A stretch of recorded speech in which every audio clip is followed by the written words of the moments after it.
کہ وہاں فرمایا گیا تھا کہ تین جو سب سے بڑے بڑے گناہ ہیں، والذین لا يدعون مع اللہ الہا آخر، وہ لوگ کہ جو اللہ کے ساتھ کسی اور الہ کو پکارتے نہیں، کسی اور سے دعا نہیں کرتے، ولا يقتلون النفس التي حرم اللہ الا بالحق، نہیں انسانی جان کو قتل کرتے ہیں جسے کہ اللہ نے محترم قرار دیا ہے مگر حق ہے، یعنی کوئی قانون کی دفعہ ان کے اوپر لاگو ہو جائے تو بات دوسری ہے۔ قتل عمد کے قصاص میں قتل ہوگا، یا یہ کہ زنا اگر شادی شدہ مرد یا عورت کرتے ہیں تو ان کی سزا جو ہے وہ رجم ہے، جو قتل کی ایک بہت ہی شدید شکل ہے، یا مرتد کی سزا قتل ہے، اور یا پھر یہ ہے کہ کافر کو قتل کیا جا سکتا ہے جو حربی ہو، جس کے ساتھ جو جنگ ہے وہ ڈکلیئرڈ۔ ان چار صورتوں کے علاوہ کسی انسان کو کسی حالت میں کسی جذبے کے تحت قتل کرنا جائز نہیں ہے، حرام مطلق۔ یہ ہمارے ہاں جو وہ عزت کے نام پر آنر کلنگز جو ہو رہی ہوتی ہیں، یہ سب کے سب جو ہے جرم ہے اسلام کی نگاہ میں، کسی کو یہ حق حاصل نہیں ہے کہ اس طرح سے اپنے ہاتھ میں قانون۔ لیکن اس کے بعد فرمایا تھا کہ جو لوگ یہ کام کرتے ہیں تو پھر یہ ہے یلقا اثاما، وہ اس کی پاداش بھگت کر رہے ہیں، یضاعف لہ العذاب یوم القیامہ، ان کے لیے قیامت کے دن عذاب دگنا کر دیا جائے گا، بڑھا دیا جائے گا، وَيَخْلُدْ فِيهِ مُهَانًا، اور وہ رہیں گے اس میں ہمیشہ نہایت ذلت کے ساتھ، رسوا ہو۔ إِلَّا مَنْ تَابَ وَآمَنَ وَعَمِلَ عَمَلًا صَالِحًا، اس میں استثناء ہے کہ جو توبہ کرے اور تجدید ایمان کرے یا ایمان لائے، اگر پہلے کافر تھا تو ایمان لائے گا، اور اگر پہلے مسلمان تھا لیکن یہ کہ یہ گناہ سرزد اس سے ہوا تو گویا کہ ایک طرح کے کفر میں وہ داخل ہو گیا تھا، ایمان حقیقی سے محروم ہو گیا تھا، تو گویا کہ تجدید ایمان کرے۔ الا من تاب وآمن وعمل عملا صالحا، اور پھر اس کا عمل تبدیل ہو جائے، عمل درست ہو جائے، غلط کام کو فی الواقع چھوڑ دے۔ فاولئک یبدل اللہ سیئاتہم حسنات، تو یہ وہ لوگ ہیں کہ اللہ تعالیٰ ان کی برائیوں کو بھلائیوں سے بدل دے گا۔ یہ بات جو ہے بہت بلند ہے، اس میں اللہ تعالیٰ کی طرف سے وعدہ جو ہو رہا ہے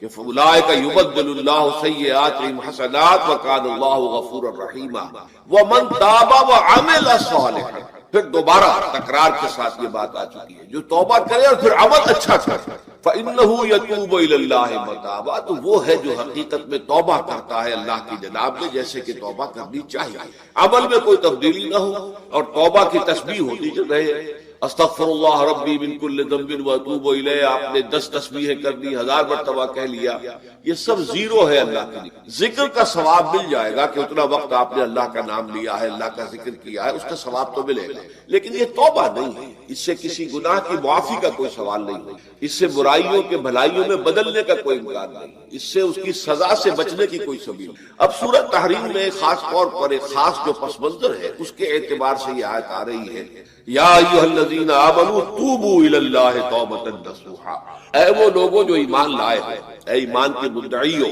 دعوے داروں، توبہ کرو اللہ کی جناب میں، لیکن وہ توبہ خالص ہونی چاہیے، توبۃ نصوحا۔ اس سورہ مبارکہ کے پس منظر کو نوٹ کیجئے تو اس میں ایک خطائے اجتہادی کہہ لیجئے حضور سے ہو گئی تھی صلی اللہ علیہ وسلم، اگرچہ وہ خطا جانب خیر میں تھی، اچھے کام کے لیے تھی، برے کام کے لیے نہیں تھی، کہ آپ نے اپنے ازواج مطہرات کی دل جوئی کے لیے ایک شے جو اللہ کی طرف سے آپ کے لیے حلال تھی اس کو استعمال نہ کرنے کی قسم کھا، تو اس پر حضور کو روکا گیا، یا ایھا النبی لم تحرم ما احل اللہ لک تبتغی مرضات ازواجک، اے نبی کیوں آپ اپنے اوپر حرام ٹھہراتے ہیں وہ شے جو اللہ نے آپ کے لیے حلال قرار دی ہے؟ کیا آپ اپنی بیویوں کی رضا جوئی کے لیے ایسا کر رہے ہیں؟ واللہ غفور رحیم، اللہ غفور ہے، رحیم ہے،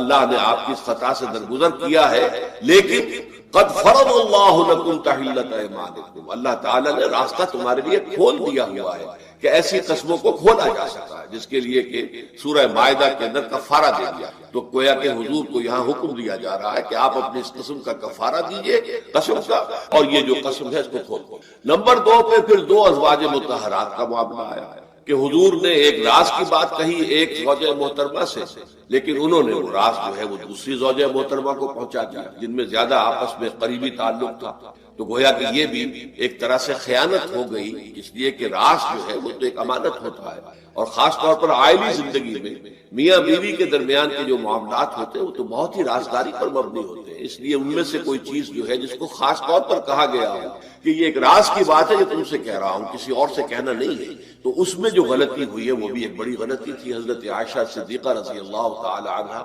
ان کی۔ تو ان دونوں کے پس منظر میں پھر تیسری بات آئی کہ اہل ایمان اگر تم غافل ہو اپنے اہل و عیال کی طرف سے اس اعتبار سے کہ ان کا کردار کیسا بن رہا ہے، وہ اللہ کے بندے ہیں یا کوئی غلطیاں کر رہے ہیں، خطا کر رہے ہیں، تو دیکھو یہ تم ان کے ساتھ جو ہے وہ محبت نہیں کر رہے، عداوت کر رہے ہو، اس لیے کہ تمہاری اس نرمی، تمہاری اس شفقت اور ان محبت کے اندر اس درجے بڑھ جانا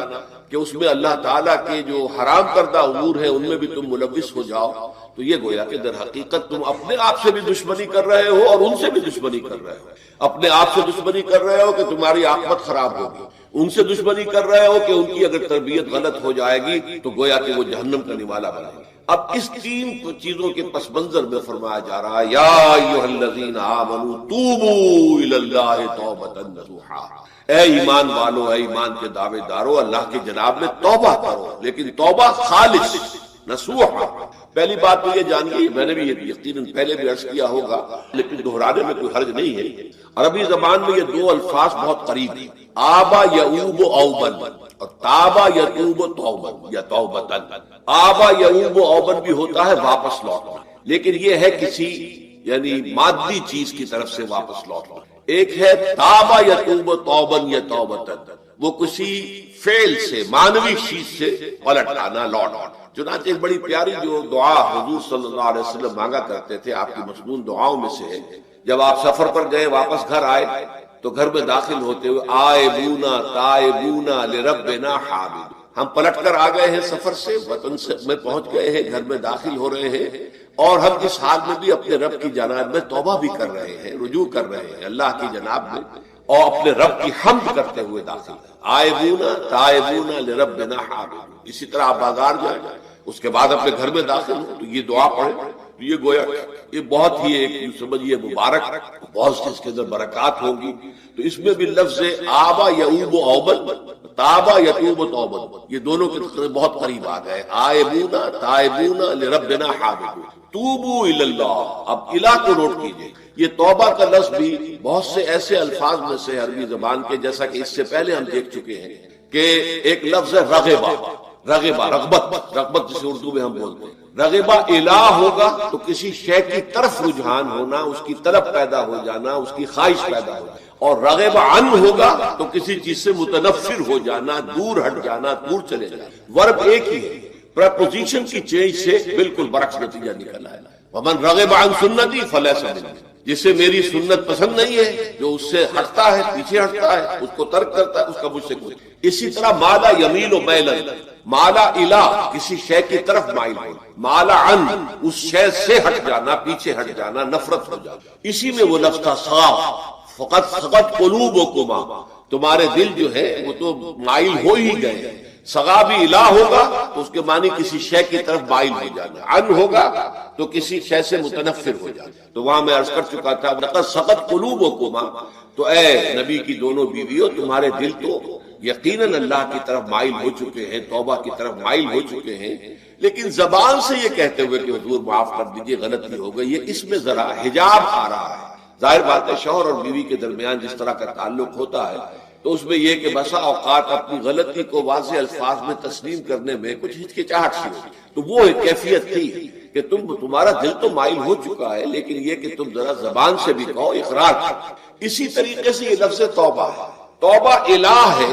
کسی کی جناب میں توبہ کرنا۔ جب اللہ تعالیٰ کی طرف توبہ کا لفظ آئے گا تو توبوا الی اللہ توبۃ نصوحا، اللہ کی جناب میں توبہ کرو۔ اور جب اللہ تعالیٰ توبہ کرتا ہے، یہ لفظ جو ہے دو طرف استعمال ہوگا، تواب بندہ بھی ہے، تواب اللہ بھی ہے۔ اللہ تواب ہے، بہت توبہ کا قبول کرنے والا، بندہ تواب ہے، بہت زیادہ توبہ کرنے والا۔ وہ حدیث میں آپ کو سنا چکا ہوں، کل بنی آدم خطاؤن وخیر الخطائین التوابون، تمام بنی آدم نہایت خطا کار ہیں،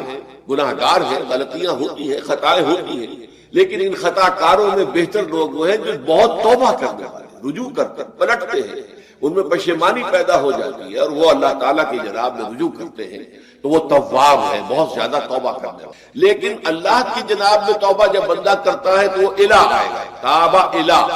اس نے توبہ کی اللہ کی جناب میں۔ اللہ توبہ کرتا ہے، یعنی اللہ تعالیٰ جو ہے اپنی نظر شفقت اور نظر رحمت جو پھیر دی تھی اس نے کہ ایک بندے نے گناہ کیا ہے، میرے حکم کی جو ہے خلاف ورزی کی ہے، معصیت کا ارتکاب کیا ہے، تو اللہ تعالیٰ اپنی رحمت اور شفقت کی نگاہ اس سے ہٹا لا۔ لیکن جب بندہ توبہ کرتا ہے تو پھر اللہ تعالیٰ بھی رجوع فرماتا ہے اور اپنی شفقت اور رحمت اور مغفرت کے ساتھ بندے کی جانب متوجہ ہو۔ لیکن وہاں تاب علی ہے، تم علینا، اے پروردگار ہماری توبہ کو قبول فرما، وہ علی کے ساتھ آئے۔ ہم جب توبہ کریں گے تو وہ الہ کے ساتھ آئے گا۔ تو یہاں فرمایا توبو الی اللہ، اللہ کی جناب میں توبہ کرو، پلٹو، رجوع کرو، اور توبۃ نصوحا،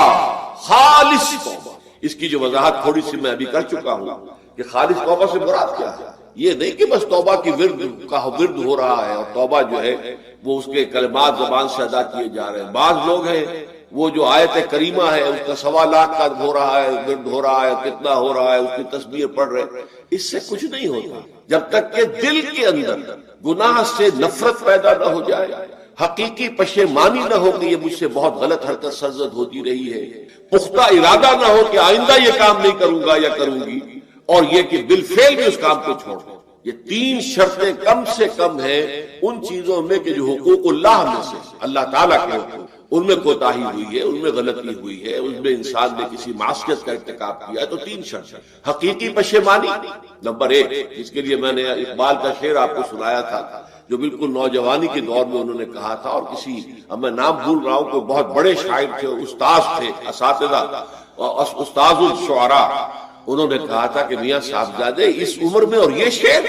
اس قدر اونچا شعر ہے کہ موتی سمجھ کے شان کریمی نے چن لیے قطرے جو تھے میرے عرق انفعال کے۔ انفعال کہتے شرمندگی کی، کہ میں جب شرمندہ ہوا کہ میں اللہ کی جناب میں میں کیا حرکت کر بیٹھا، تو اس سے میرے پیشانی پر جو پسینے کے قطرے رونما ہوئے، اللہ تعالیٰ نے ان کو موتی سمجھ کے چن لیا۔ اللہ تعالیٰ کو بندے کی توبہ سے اتنی خوشی ہوگی۔ وہ حدیث بھی میں آپ کو سنا چکا ہوں کہ تم اندازہ کرو، ایک شخص ہے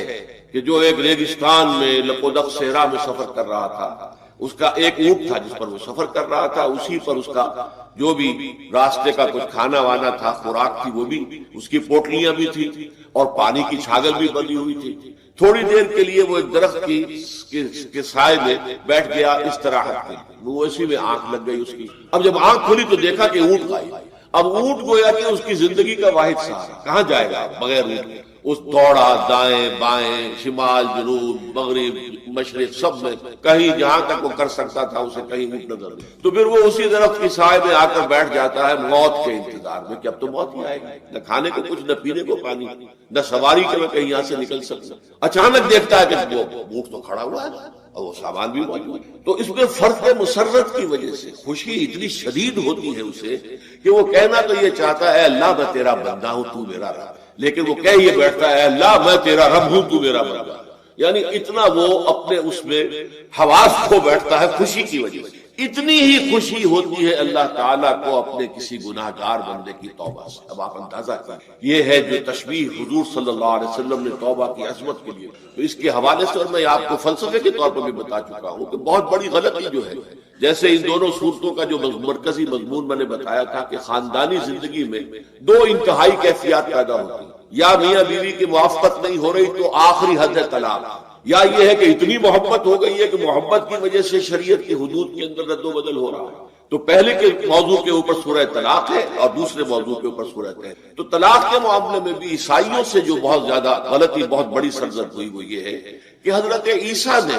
یہ فرمایا تھا کہ جو شخص اپنی بیوی کو طلاق دیتا ہے گویا کہ ناحق، وہ گویا کہ اس سے زنا کرواتا ہے، یعنی یہ کہ طلاق ہو گیا اس کو، اب وہ بیچاری جو ہے وہ بے شوہر کے ہے، عام طور پر مطلقہ سے کوئی شادی نہیں کرتا، تو اب اس کے فتنے میں مبتلا ہونے کا امکان موجود ہے، وہ زناکاری پر آمادہ ہو سکتی۔ تو جس شخص نے اسے غلط طلاق دی تھی در حقیقت وہ ذمہ دار ہوگا اس زناکاری کا جو وہ کر رہے ہیں۔ یہ اصل میں ایک اخلاقی تعلیم تھی جس کو کہ انہوں نے قانونی سمجھ لیا اور طلاق کا دروازہ بند کر دیا، حالانکہ شریعت موسوی میں طلاق کا راستہ کھلا تھا، جیسے شریعت محمدی میں کہ اگر کوئی صورت ایسی ہے کہ مزاج نہیں مل رہا ہے تو ٹھیک ہے، علیحدہ ہو جاؤ، سیپریشن کا راستہ کھلا ہوا۔ اگرچہ اللہ کو حلال چیزوں میں سب سے زیادہ ناپسند طلاق ہے. اللہ چاہتا یہی ہے کہ یہ بندن بند جائے تو بدا رہے ساری، لیکن یہ کہ یہ بھی نہیں ہے کہ گھر کے اندر چخ چخ ہوتی رہے، چپکرش چلتی رہے، گھر کے اندر چین نہ رہے، راحت نہ رہے، باہمی اعتماد نہ ہو، اور پھر بھی وہ بندن بندہ رکھا جائے، اس کا کوئی فائدہ نہیں. تو قانون وہ تھا، لیکن اخلاقی تعلیم یہ تھی. جیسے حضور نے فرمایا ابغض الحلال عند اللہ الطلاق، لیکن ساتھ ہی میں نے وہ حدیث بھی آپ کو سنا دی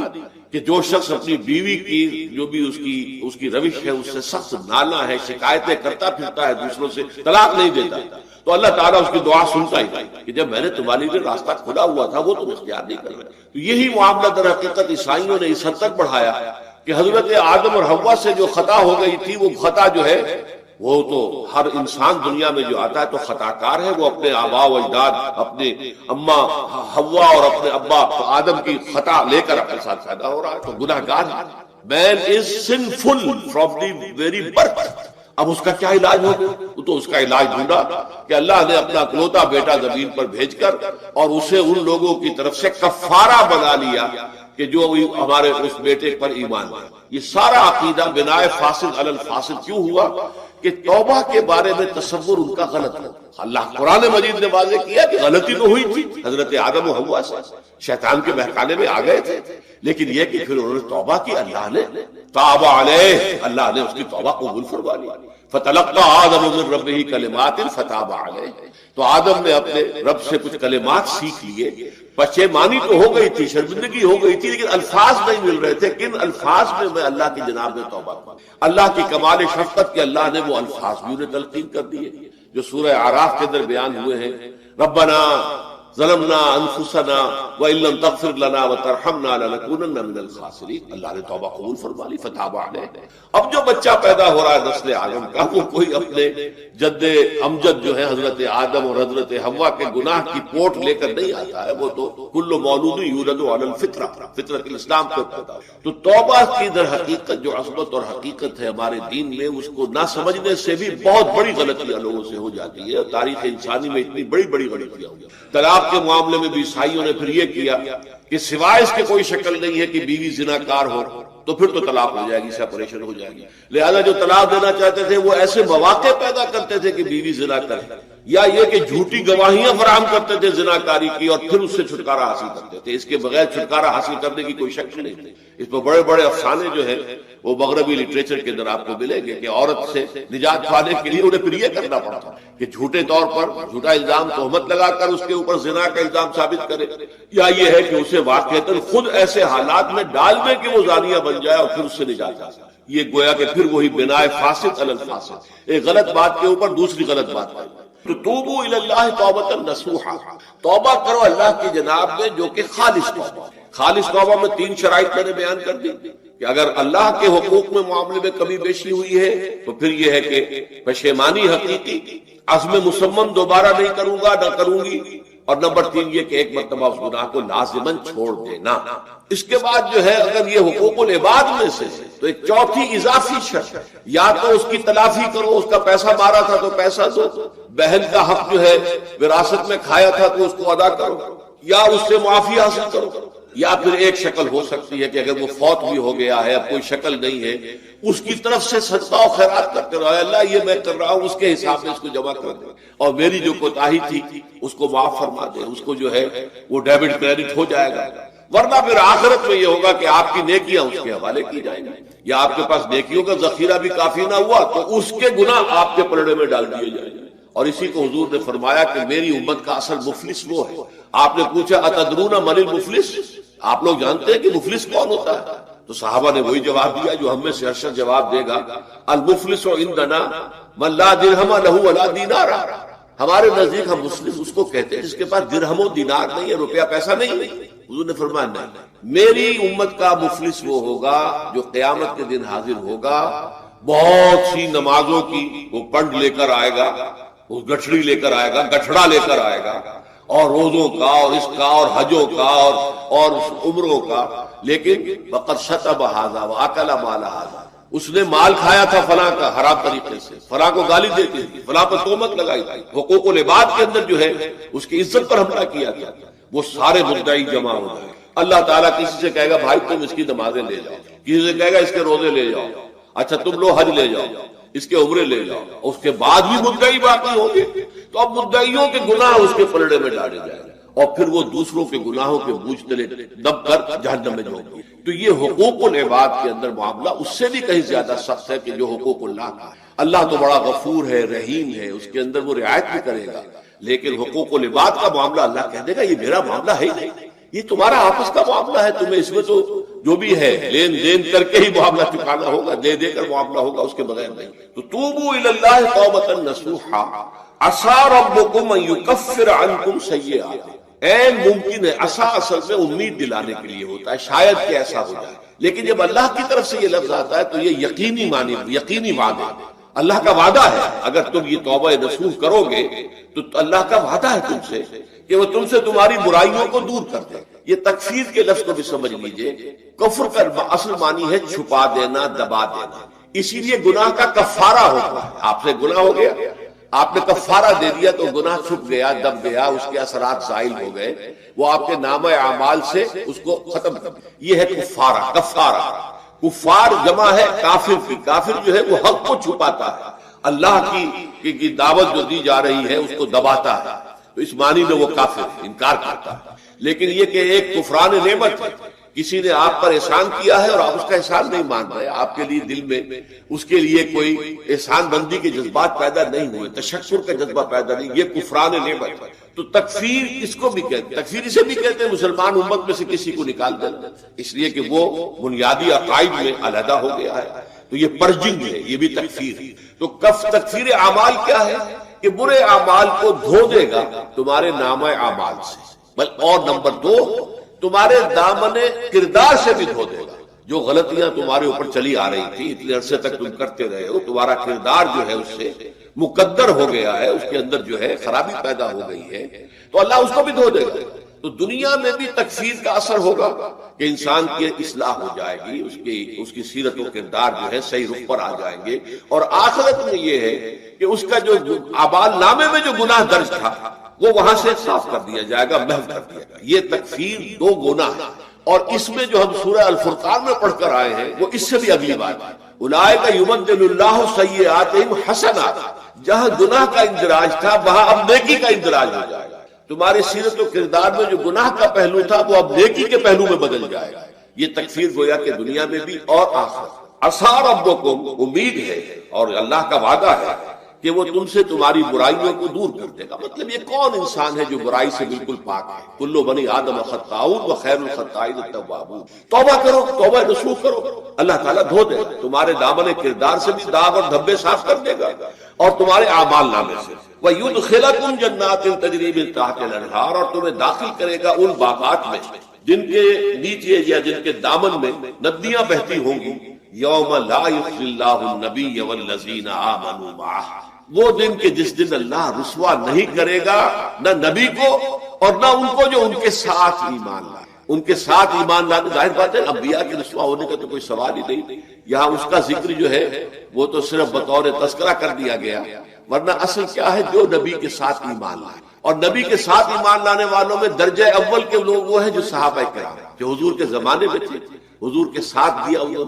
انہوں نے اپنے جان و مال سے حضور کے مشن کو تقویت پہنچائی، جہاں حضور کا پسینہ گرا وہاں اپنی خون کی ندیاں بہا دی، اپنی جانیں دے دی، تو وہ ہے اولین۔ لیکن اللہ تعالیٰ ہمیں بھی ان میں شامل کرے، اس لیے کہ جیسے کہ سورہ بقرہ کی جو آخری سے پہلی آیت ہے اس کے اندر بیان فرمایا گیا کہ آمن الرسول بما انزل الیہ من ربہ والمؤمنون، ایمان لائے رسول محمد صلی اللہ علیہ وسلم اس چیز پر کہ جو ان کے اوپر ان کے رب کی طرف سے نازل کی گئی، اور ایمان لائے صاحب ایمان،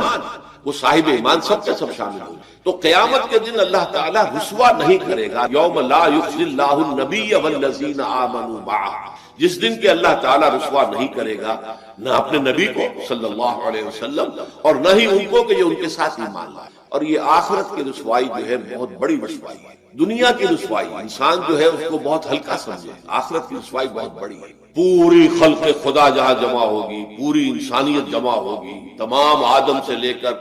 آخری انسان تک جمع ہوں گے، اور وہاں اگر رؤوس الاشہاد ہمارا پردہ چاک کیا جائے، ہمارے گناہوں کو جو ہے اعلان کیا جائے تو وہ کتنی بڑی رسوائی ہوگی. اسی لیے یہ دعا مانگتے رہنا چاہیے, اللہم ربنا اجرنا من خزی الدنیا والآخرہ, اے اللہ ہمیں بچا لے دنیا اور آخرت دونوں کی رسوائی سے. دنیا کی رسوائی یہ ہے کہ آپ کی کسی غلط کام کا چرچا ہو جائے, دنیا کے اندر پھیل جائے, آپ کی جو ہے عزت جو ہے وہ داغدار ہو جائے, اس سے بھی اے اللہ بچا لے, پردہ ڈال دے. جیسے کہ حضور نے لفظ استعمال کیا اللہ یتغمدنی ربی برحمتہ, اللہ یہ کہ میرا پروردگار مجھے اپنی رحمت کی چادر تلے ڈھانپ لے. اللہ تعالیٰ دنیا میں بھی ہمیں ڈھانپے رکھے اور آخرت میں بھی ڈھانپ لے. تو یہ خزی دنیا والآخرہ, اے اللہ ہمیں دنیا کی بھی رسوائی سے بچائے رکھ اور آخرت کی رسوائی سے بھی بچا لے. بارک اللہ لی ولکم فی القرآن العظیم ونفعنی وإیاکم بالآیات والذکر. اس وقت یہ ہے کہ اصل نماز یہی ہے, یہ سورہ فاتحہ. چنانچہ میں آپ کو حدیث سنا رہا ہوں جو صحیح بخاری میں بھی ہے, صحیح مسلم میں بھی ہے, جامع ترمذی میں بھی ہے, سنن ابی داؤد میں بھی ہے, سنن نسائی میں بھی ہے, اور بہت سی کتابوں میں موجود ہے. اور یہ عن عبادہ بن صامت رضی اللہ تعالی عنہ, حضرت عبادہ بن صامت سے ہے مرفوعا کہ حضور نے فرمایا لا صلاۃ لمن لم یقرأ بفاتحۃ الکتاب, اس شخص کی کوئی نماز نہیں ہے جس نے کہ سورہ فاتحہ کی تلاوت نہیں کی. اب اس سے ہمارے ہاں ایک بڑا اختلاف پیدا ہوا, وہ نوٹ کر لیجیے. ایک رائے یہ ہے آپ اگر علیحدہ نماز پڑھ رہے ہیں تو ظاہر بات ہے کہ آپ کو ہر رکعت میں خود پڑھنی ہی پڑھنی ہے سورہ فاتحہ. جب باجماعت پڑھ رہے ہیں اب کیا شک ہے, امام پڑھ رہا ہے سورہ فاتحہ تو کیا مقتدی کو بھی پڑھنی چاہیے. اس حدیث میں جو الفاظ کی شدت ہے اس کی بنا پر رجحان یہ ہوتا ہے کہ یقیناً اس صورت میں ہر شخص لا صلاۃ لمن لم یقرأ بفاتحۃ الکتاب, جس نے کہ فاتحہ کی تلاوت نہیں کی, قرأت نہیں کی, اس کی کوئی نماز ہی نہیں. تو یہ موقف ہے امام شافعی کا, یہی مسلک ہے ہمارے اہل حدیث بھائیوں کا کہ آپ چاہے اکیلے نماز پڑھ رہے ہو, چاہے امام کے پیچھے پڑھ رہے ہو, اور چاہے امام جو ہے وہ جہری رکعت پڑھا رہا ہے اور چاہے سری رکعت پڑھا رہا ہے. خاموشی والی رکعت سورہ آپ کو معلوم ہے کہ نماز جو ظہر اور عصر کی ہے تو چاروں رکعتیں جو ہے وہ سری ہے. مغرب کے اندر آ کر دو جہری ہیں ایک سری ہے, عشاء میں آ کر دو جہری ہیں دو سری ہیں, سورہ اور نماز فجر کے اندر دونوں جو ہیں وہ جہری ہیں. تو چاہے جہری ہو چاہے سری ہو, آپ کو بھی لازماً جو مقتدی ہے اسے بھی سورہ فاتحہ پڑھنی ہوگی. اب اس کے لیے انہوں نے یہ طریقہ جو ہے تلقین کیا ہے کہ امام تیزی سے نہ پڑھے, رک رک کر پڑھے الحمدللہ رب العالمین. اس کے بعد اتنا وقفہ دے دے کہ جو مقتدی ہے وہ بھی کہہ لے اپنے دل میں یا پڑھ لے الحمدللہ رب العالمین الرحمن الرحیم. تو یہ رک رک کر پڑھنا, خاص طور پر اگر آپ کو موقع ہوا ہو کسی اہل حدیث امام کی امامت میں نماز ادا کرنے کا, تو آپ دیکھیں گے کہ بڑا فرق ہے. ہمارے جو حنفی امام الحمدللہ رب العالمین الرحمن الرحیم مالک یوم الدین ایاک نعبد و ایاک نستعین, 4 آیتیں جو ہے وہ بھی ایک سانس میں پڑھ جائیں گے. لیکن یہ کہ عام طور پر جو اہل حدیث حضرات ہیں وہ رک رک کر ٹھہر ٹھہر کر پڑھتے ہیں, ترتیل کے انداز میں پڑھتے ہیں. یا پھر دوسری شکل انہوں نے ایک اور کی ہے, یہ آپ سعودی عرب میں جب کبھی نماز پڑھیں گے اور آپ پڑھی ہو آپ نے, تو وہاں آپ دیکھیں گے کہ امام جو ہے وہ سورہ فاتحہ پڑھنے کے بعد تو 1 منٹ جو ہے خاموش رہتا ہے تاکہ آپ اب جو مقتدی ہیں وہ اس وقفے میں وہ اب سورہ فاتحہ پڑھ لیں. پھر وہ قرات کرے گا, کوئی اور آیات اس نے شامل کرنی ہے تو بعد میں شروع کرے گا, درمیان میں وقفہ ہوگا. لیکن ایک مسلک یہ ہے, اور یہ مسلک جو ہے یہ در حقیقت قرآن مجید کی ایک آیت کے اوپر مبنی ہے. سورہ اعراف کے آخر میں فرمایا گیا وَإِذَا قُرِئَ الْقُرْآنُ فَاسْتَمِعُوا لَهُ وَأَنصِتُوا, جب قرآن پڑھا جا رہا ہو تو توجہ سے اسے سنو, خود خاموش رہو. اب یہ قرآن مجید کی آیت ہے. اس کے بنا پر ایک رائے یہ ہے کہ آپ امام کے پیچھے سورہ فاتحہ نہیں پڑھیں, پڑھا جا رہا ہے سنو, خود خاموش ہو. اور اس کے لیے وہ دلیل دیتے ہیں کہ یہ شکل ایک وفد کی سی ہے. جیسے کسی بڑی شخصیت کے پاس اگر آپ کا کوئی وفد جاتا ہے, 8-10 افراد ہیں, ان میں اسپوکس مین ایک ہوتا ہے, وہ بات کرتا ہے, باقی سب لوگ موجود رہتے ہیں سنتے ہیں. اسی طریقے سے امام جو ہے وہ گویا کہ آپ کا نمائندہ ہے اور وہ پڑھ رہا ہے الحمدللہ رب العالمین الرحمن الرحیم مالک یوم الدین, تو امام کی قرات ہی آپ کی بھی قرات ہو گئی. گویا کہ اس آیت سے, اس حدیث سے اختلاف نہیں ہے, اس کی تعبیر سے اختلاف ہے کہ امام کا قرات کر لینا در حقیقت مقتدیوں کی طرف سے بھی قرات. اس میں جو حنفی مسلک ہے وہ بہت سخت ہے, اور وہ یہ ہے کہ چاہے سری نماز ہو اور چاہے جہری ہو, ہر کسی بھی حالت میں مقتدی جو ہے وہ سورہ فاتحہ نہیں پڑھے۔ اب اس میں ذرا سا سوال پیدا ہوتا ہے کہ جہری رکعت میں تو اس آیت کا اطلاق ہو جائے گا کہ وَإِذَا قُرِئَ الْقُرْآنُ فَاسْتَمِعُوا لَهُ وَأَنصِتُوا، سری میں تو اس آیت کا اطلاق نہیں ہوتا۔ بہرحال یہ مسلک ہے، امام شافعی کا ایک انتہا پر ہے، ہر صورت میں سری ہو یا جہری ہو آپ کو پڑھنی ہی پڑھنی ہے، اور امام ابو حنیفہ دوسری انتہا پر ہے کہ چاہے سری ہو چاہے جہری ہو کسی شکل میں نہیں پڑھ۔ امام مالک کا مسلک ہے درمیان میں، اور میں اس میں کوئی جھجک محسوس نہیں کرتا کہ میں آپ کے سامنے عرض کر دوں کہ میں اس پر عمل کر رہا ہوں۔ وہ کیا ہے؟ جہری نماز میں خاموش رہو اور سنو، اس آیت کا اطلاق ہو جائے گا۔ جب بلند آواز سے پڑھ رہا ہے امام تو پوری توجہ فاستمعوا لہ، اپنی پوری توجہ کو اس کے سننے کے اوپر مرکوز کر دو اور خود خاموش رہو۔ سری رکعت میں البتہ جبکہ وہ بھی خاموشی سے پڑھ رہا تھا، آپ بھی خاموشی سے پڑھ رہا۔ بہرحال ان چیزوں میں میں نے یہ سب کچھ بیان کیا ہے، تو اس سے جو میرا مقصود ہے وہ یہ ہے کہ معلوم ہو جائے کہ اس میں کوئی بڑی بنیادی بات نہیں ہے، نہ یہ کہ جو حنفی ہیں وہ اس حدیث کا انکار کرتے ہوں کہ لا صلاۃ لمن لم یقرأ بفاتحۃ الکتاب، کیسے وہ انکار کریں گے؟ اور نہ ہی کوئی جو حنبلی ہے یا اہل حدیث ہے وہ قرآن کی اس آیت کا اختلاف سے جو ہے وہ اختلاف کر سکتا ہے کہ اذا قرئ القرآن فاستمعوا له وانصتوا، لیکن یہ کہ اس کے پھر اس سے جو احکام کا استنباط ہے اس میں اختلاف ہو جاتا ہے، تو اس کو نہیں سمجھنا چاہیے کہ یہ کوئی بہت بڑی اہمیت والی بات ہے۔ بات کے جو فرض نماز ہے اصل اہمیت کس کی؟ ہمارے ہاں عام طور پر مذہبی حلقوں میں اور خاص طور پر جو ذرا متصوفانہ انداز کے رنگ کے لوگ ہوتے ہیں وہ فرض کو تو بس ایسے ہی ادا کر لیتے ہیں جیسے بس اس کی کوئی اہمیت نہیں، بلکہ بعض لوگ وہ بھی ہیں کہ جو فرض کو ترک کر دیتے ہیں، نوافل پر سارا صرف رات کی نماز پر زور دیا جا رہا ہے، فرض نمازوں یہ ہم نے دیکھے ہیں ایسے لوگ بالفعل۔ یہ تمام چیزیں جو ہیں در حقیقت اس پھر راہ نبوت سے انسان کو ہٹا دینے والی۔ فرض کتنا فرض، نفل کتنا، نوافل کے بارے میں جو ہے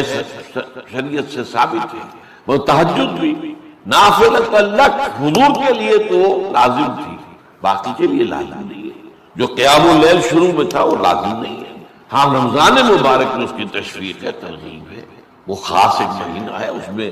دن میں کھانا پینا جو ہے وہ حرام کیا گیا، تو رات کو 2/3 رات یا 1/3 کم سے کم 1/3 رات جاگو اللہ کے قرآن کے ساتھ، اللہ کی کتاب کے ساتھ۔ تو یہ اصل میں جو توازن ہے یہ جو ہے بہت ضروری ہے۔ ارأیت اذا صلیت الصلوات المکتوبات،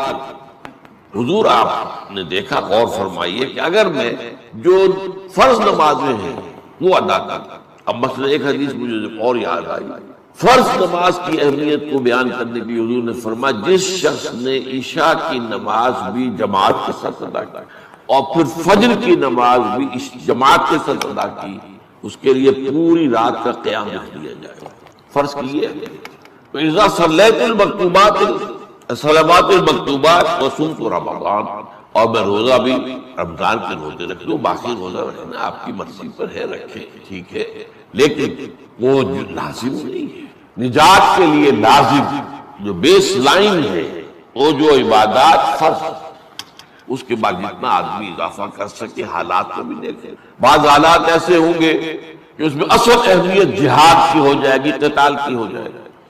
اب ایسا حال بھی ہو سکتا ہے کہ اسلامی نظام قائم ہے، اسلامی حکومت قائم ہے، نظام خلافت قائم ہے، تو اب قتال کا معاملہ جو وہ حکومت کے ذمہ ہے، حکومت انتظام کرے گی۔ اگر کہیں 10,000 آدمی چاہیے، 10,000 آدمی نکل آئے چل جانے کے لیے، تو باقی آرام سے گھر میں سوئیں یا نوافل پڑھیں، ساری رات کھڑے رہے، ٹھیک ہے، یہ تقرب بالنوافل کا موقع ہوگا۔ لیکن اگر اللہ کا دین جو ہے وہ مغلوب ہے، پامال ہے، اسے پاؤں تلے روتا جا رہا ہے، شریعت کی دھجیاں بکھیری جا رہی ہیں، عوامر کا استہزاء ہو رہا ہے، اور جو منکرات ہیں ان کی تبلیغ ہو رہی ہے، اس وقت آدمی نوافل پہ لگا ہے، وہاں تو فرض ہو جائے گا امر بالمعروف نہی عن المنکر، جہاد،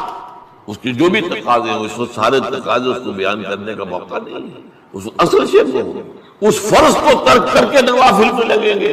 یہ نوافل منہ پر دے مارے جائے گا۔ اس کو بہت زیادہ